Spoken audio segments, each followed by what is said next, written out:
Olá, muito bom dia. Nosso assunto hoje é a intervenção federal na segurança pública do Rio. Um decreto aprovado essa semana pelo Congresso Nacional, que vai valer até o dia 31 de dezembro.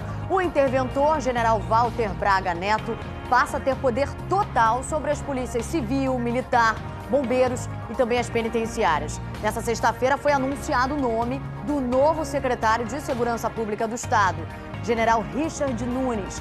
E a população pergunta como essa intervenção militar vai mexer com o dia a dia do cidadão. Ela vai conseguir conter a violência no Estado? Os direitos dos moradores das comunidades serão respeitados? É o que a gente vai discutir hoje ao longo do programa. Para falar sobre a intervenção e tirar as dúvidas da população do Rio, a gente recebe hoje aqui no estúdio a Michele dos Ramos, pesquisadora do Instituto Igarapé, e também Fernando Veloso, que é comentarista de segurança pública aqui da TV Globo.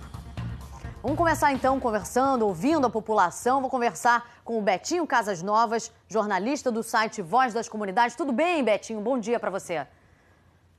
Tudo bem, Silvana? Bom dia. Bom dia. Deixa eu começar te perguntando, você que é uma pessoa que circula muito pelas comunidades do Rio, tem ali a vivência realmente do morador. Qual é a expectativa dos moradores agora com essa medida anunciada aí da intervenção? Olha, Silvana, para todos nós moradores de comunidade, a nossa expectativa é de medo, apreensão, né? Porque o governo do estado do Rio de Janeiro, o governo federal, tem uma séria mania de entender as políticas públicas das favelas através da mira de um policial, da mira de um soldado do Exército, né? As outras políticas públicas não entram nas comunidades. Então, a gente já sofre a intervenção federal na área da segurança no Rio de Janeiro, nas favelas, há muito tempo. Não é agora com essa nova intervenção que a gente vai ficar com mais medo ainda, né? As favelas sofrem a intervenção federal, sofrem a intervenção das forças militares há bastante tempo, e com a criação das UPPs a gente tem sofrido mais ainda, né? De lá para cá, de 2010 para cá, o Complexo do Alemão, que é da onde eu moro, a gente tem sofrido a violência cada vez mais, aumentar cada vez mais. Então, a gente tem mais apreensão de tentar entender como que vai ser essa intervenção federal com o emprego do uso do Exército nas comunidades, tendo um longo histórico de que o Alemão já foi ocupado pelo Exército, né? A Complexo da Maré também foi ocupado pelo Exército e não teve um bom resultado. Então, a gente está tentando entender como que essa intervenção federal vai ser beneficiosa para a gente ou não. Vamos tentar ver. Eu ia até falar sobre isso, né? Essa questão dos militares no Alemão, também no Complexo da Maré. O que vocês esperam ver de diferente numa operação policial que vai integrar aí Polícia Civil, Polícia Militar, além também dos militares do Exército? Olha, a gente não tem muito o que esperar, né? Porque é só arma, só guerra, só violência, só a segurança pública. A gente tem que tentar entender que antes dessa intervenção federal na área da segurança, deveria ter intervenção em outros setores, a educação, a saúde, a cultura, que é o que a gente precisa, Silvana, no momento, entendeu? Não só armas, que é que a comunidade está vendo. Então, a gente espera que, já que a intervenção federal já está sendo decretada, né, já que ela já está chegando, que pelo menos tente resolver o problema da segurança pública, mas não só culpando as favelas por toda a violência que o estado do Rio está sofrendo, né? Porque a população está tendo uma mania muito feia de apontar para as favelas e culpar ela por toda a violência, mas a violência vai muito além das favelas cariocas. Uma última pergunta, Betinho. Como é que vive hoje o morador de áreas já consideradas completamente conflagradas, que apesar de terem o PP, sofrem diariamente com a violência? Como é que vive esse morador? Olha, a gente vive com medo, porque quando se implantaram as unidades de polícia pacificadora nas comunidades, os moradores começaram a ter esperança de ter uma vida nova, né? Um território que era dominado pelo tráfico há anos, e aquela falácia do governo do estado de não intervir nas comunidades porque elas eram dominadas pelo tráfico, isso acabou alimentando os moradores uma esperança de que ia ter uma vida nova, né? E os moradores começaram a ter o empreendedorismo, abrindo lojas, abrindo diversos setores financeiros para se reerguer. Só que a onda de violência ela foi acabando tirando esse sonho, essa esperança dos moradores, né? Então, a desculpa do Estado foi de que era dominado pelo tráfico e não poderiam agir lá dentro, né? E agora, com o Estado ocupando essas favelas, se eu não me engano, são mais de 38 comunidades ocupadas. Qual é a desculpa agora? Por que o Estado não interviu também na área da saúde, na área da cultura, da educação, que foram as outras políticas públicas que não entraram junto com as armas dos policiais militares? Tá certo, Betinho. Eu te agradeço aí representando aí moradores de inúmeras comunidades do Rio. Obrigada pela participação aqui com a gente no Globo Comunidade. Obrigado a você. Tchau, tchau. Tchau, tchau. E olha, para dar mais agilidade às medidas de intervenção, o ministro da Defesa, Raul Jungmann, anunciou uma medida polêmica. Disse que o governo vai pedir à Justiça mandados coletivos contra traficantes. Nesses mandados não viria ali o número da casa, nem o endereço. Teria uma área para dar mais liberdade de ação a militares e policiais para fazer buscas e apreensões no Rio. Vamos ver o que o ministro disse essa semana. O coletivo é de busca e apreensão, é feito pelas polícias, a partir de uma ordem judicial e acompanhado pelo Ministério Público. Por que o mandado coletivo de busca e apreensão se faz necessário?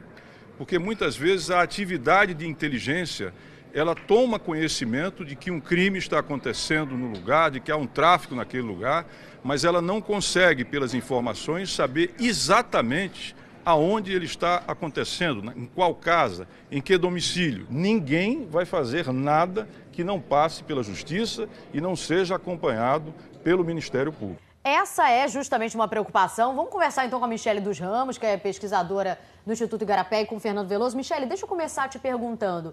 Esse mandado coletivo, ele é eficaz? E quais são os perigos desse mandado? Bom, após essa fala do ministro da Defesa, a gente já teve alguns posicionamentos, né? Tanto do Tribunal de Justiça do Rio de Janeiro, da Defensoria, do próprio ministro Torquato Jardim. A atuação dentro da intervenção federal, ela precisa estar respaldada por todo o arcabouço jurídico do qual dispomos, né? Acho que há uma preocupação muito grande de que a intervenção ela não vá na contramão da violação de direitos e do processo legal. Então, acho que é necessária muita cautela com relação a esse tipo de pronunciamento do ministro da Defesa. Vamos falar, Fernando Veloso foi delegado de polícia, né? E tem essa experiência também em campo. O que muda para o policial, ou para o militar, ou para o policial militar, um mandado coletivo, na prática? Silvano, o que acontece com o mandado?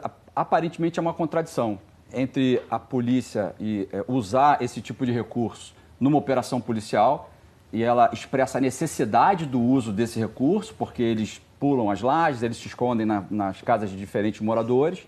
E, por outro lado, tem o receio, na fala do Betinho, de que direitos dos moradores podem não ser respeitados.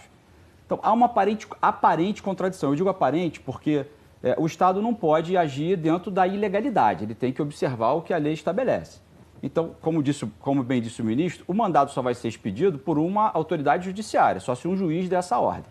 E se o juiz der essa ordem, quem vai executar tem que continuar observando o que diz a legislação. Então, não é chutar uma porta, entrar, fazer o que acha que tem que fazer e sair. Não é assim. Tem que se identificar, tem que identificar o morador, tem que fazer uma anotação mínima, aquilo tem que constar de um relatório de quem é responsável pela operação, tem que ter um canal disponível para o morador fazer uma denúncia. Se o morador fizer uma denúncia, essa denúncia tem que ser apurada. Se tiver indícios de que houve, de fato, algum abuso, algum desvio, o responsável tem que ser responsabilizado, não pode haver corporativismo. Então, eu entendo que há uma aparente contradição. Essas coisas elas podem conviver, mas, como bem disse a Michele, tem que haver o respeito absoluto aos direitos do morador. Os fins aí não justificam os meios. Não pode fazer de qualquer maneira. Além do respeito ao morador, né, Michele, tem que ter transparência. Essas ações têm que estar sendo acompanhadas justamente Ministério Público, Defensoria Pública, e isso é fundamental, né? De fato, assim, é preciso lembrar que essa é uma intervenção federal, né? E acho que a carência de detalhamento no momento do anúncio da intervenção abriu aí uma grande preocupação com relação a qual tipo de ação, né? Quais serão os objetivos, que tipo de indicador vai ser observado, como é que a gente vai fazer o monitoramento dessa ação. A gente está falando a gente está numa medida extrema, né? A primeira vez que isso foi feito desde a Constituição, do início da Constituição de 88. Então, é preciso que a gente reforce esses mecanismos de controle, né? De monitoramento dessa intervenção. E, para isso, né, o Rio de Janeiro ele tem uma pérola, né, na produção de dados da segurança pública, que é o Instituto de Segurança Pública. O ISP. Exato, o ISP. Então, é preciso que a gente, né, blinde esse instituto para que ele continue a produzir esses dados que permitam uma avaliação dessa intervenção, né? Acho que a transparência, até para que haja uma maior tranquilidade com relação a esse receio de violação de direitos, né, e de insegurança jurídica, ela diminua, né? Então, todos nós queremos acompanhar esse processo da melhor forma possível. Vamos continuar conversando, porque, olha, a gente lembra para você, né? Desde julho do ano passado, uma medida de garantia da Lei da Ordem, que é a GLO, autorizou o uso de tropas na segurança do Rio. O ministro da Defesa também explicou essa semana que agora o interventor-general Braga Neto também vai comandar diretamente as operações da GLO. E, neste caso, o interventor tem que usar as tropas das Forças Armadas nas operações. Mas vai ter que discutir as ações da garantia da lei e da ordem com o ministro e com outros oficiais do Exército. Vamos ver. Enquanto membro da GLO, ele vai ser alguém que vai coordenar a ação, por exemplo, de um cerco de uma favela, de um cerco de uma comunidade. É ele que vai, por exemplo, determinar que horas as tropas vão para as ruas, que horas ou quanto tempo ele deve fazer o bloqueio, em que rodovias federais do Rio de Janeiro esse bloqueio vai acontecer. Então aí ele estará exercendo o papel dele de coordenador da GLO. Quando ele estiver falando e decidindo sobre o sistema de segurança estadual do Rio de Janeiro, ele é um interventor. Fernando Veloso, muda alguma coisa na prática ele ser o interventor e também o coordenador da GLO? Olha, Silvano, o que muda, quando coincide na mesma pessoa as duas funções, ele facilita a articulação entre esses diferentes órgãos. Quer dizer, o Estado, as forças do Estado, têm uma facilidade maior para interagir com as forças federais. O que é importante dizer é que, apesar dele ser um militar, ele vai agir como se um gestor fosse. Então, essa característica de ser um militar, ela facilita o diálogo com as tropas federais que podem ser empregadas. Uma coisa importante da gente destacar também, que tem sido presente na fala do ministro, é que as Forças Armadas não devem substituir as polícias. Quem tem o papel de polícia, quem tem o poder de polícia, quem sabe desempenhar isso, são as polícias do Rio. As forças federais devem dar apoio a essa missão. Porque quando as forças federais tentam substituir a polícia e desempenhar o papel da polícia, a gente cria um complicador a mais para que essa missão dê certo. E esse é o receio, né, Michele, até dos moradores das comunidades. Como é que você acha que tem que ser essa integração? Claro, além do apoio, você acha que o militar tem que entrar na comunidade, tem que ir à casa da pessoa, tem que ser de fato integrado ou cada um no seu lugar? Bom, a gente tem pouco detalhamento ainda sobre o que a gente chama de regras de engajamento, né, das Forças Armadas nessas operações. Então, a gente ainda, por enquanto, a gente tem muito mais perguntas do que respostas sobre como vai se dar essa integração. Mas é importante a gente lembrar também que essa intervenção, ela não fala, enfim, ela não toca apenas a questão das ações ostensivas, né? A gente tem todo um componente de inteligência e investigação que precisa ser reforçado. Que talvez seja a parte mais importante, exatamente, né, para exatamente, né? A gente, acho que há muita preocupação com relação a esse caráter ostensivo da intervenção, mas a gente precisa olhar também o que está sendo pensado em como fortalecer as capacidades de inteligência e investigação do Estado do Rio de Janeiro. E a gente tem... É necessário que a gente lembre que, além da intervenção, a gente teve a iniciativa do Ministério Público Federal da criação de um grupo estratégico para atuação no Rio de Janeiro de combate ao crime organizado. A gente teve o lançamento de uma operação da Polícia Federal específica para o Rio de Janeiro, né, União Rio. Sim. Então, tem outras iniciativas que precisam ser articuladas dentro desse cenário da intervenção federal. Elas têm que conversar. Né? Exatamente. Agora, ao longo da semana, a gente recebeu vídeos com a participação de moradores do Rio. Vamos ver o primeiro. Olá, sou Cimar Santos, 51 anos, morador da cidade popular da Rocinha e presidente da ONG Rocinha.org. A minha dúvida é a seguinte, a pergunta que eu faço: será que os militares que vão atuar no Rio de Janeiro nessa ocupação militar, nessa militarização contra a violência, será que eles estão treinados para agirem com correção nos momentos de crise, nos momentos de violência extrema, como foi, por exemplo, aquela invasão na Rocinha em setembro, ali pela Estrada da Gávea, em São Conrado? Será que os jovens militares que ocupam esses pontos estratégicos na cidade do Rio de Janeiro têm um treinamento suficiente para exercerem suas funções? Essa, sinceramente, é a minha maior dúvida.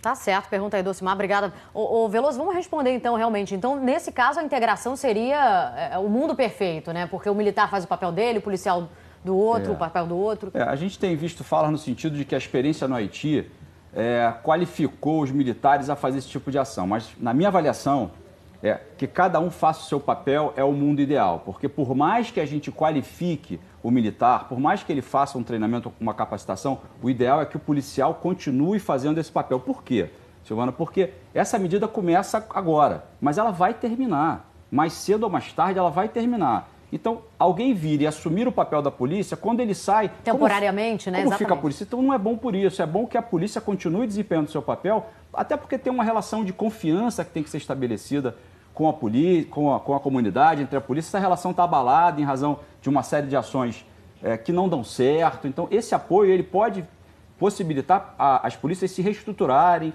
redefinirem a sua política de ação, deixar de buscar o confronto pelo confronto, aquelas incursões, enfim, trabalhar com uma inteligência maior, mais operação em cima de dados de inteligência, ainda que o número de operações diminua. Então, a entrada nessas áreas dominadas pelo tráfico, buscando o confronto pelo confronto, ela leva risco para a comunidade, ela leva risco para o policial, ela leva risco para todo mundo. Então, tem que haver uma justificativa muito válida para a gente colocar todo esse pessoal em risco. Que justificativa é essa? É realmente uma medida que vai neutralizar, que vai desmantelar aquela quadrilha e não entrar, prender um ou dois aqui ali, voltar de novo, que é o que vem acontecendo ao longo dos anos. Que é o famoso enxuga-gelo, né? É isso aí. Olha...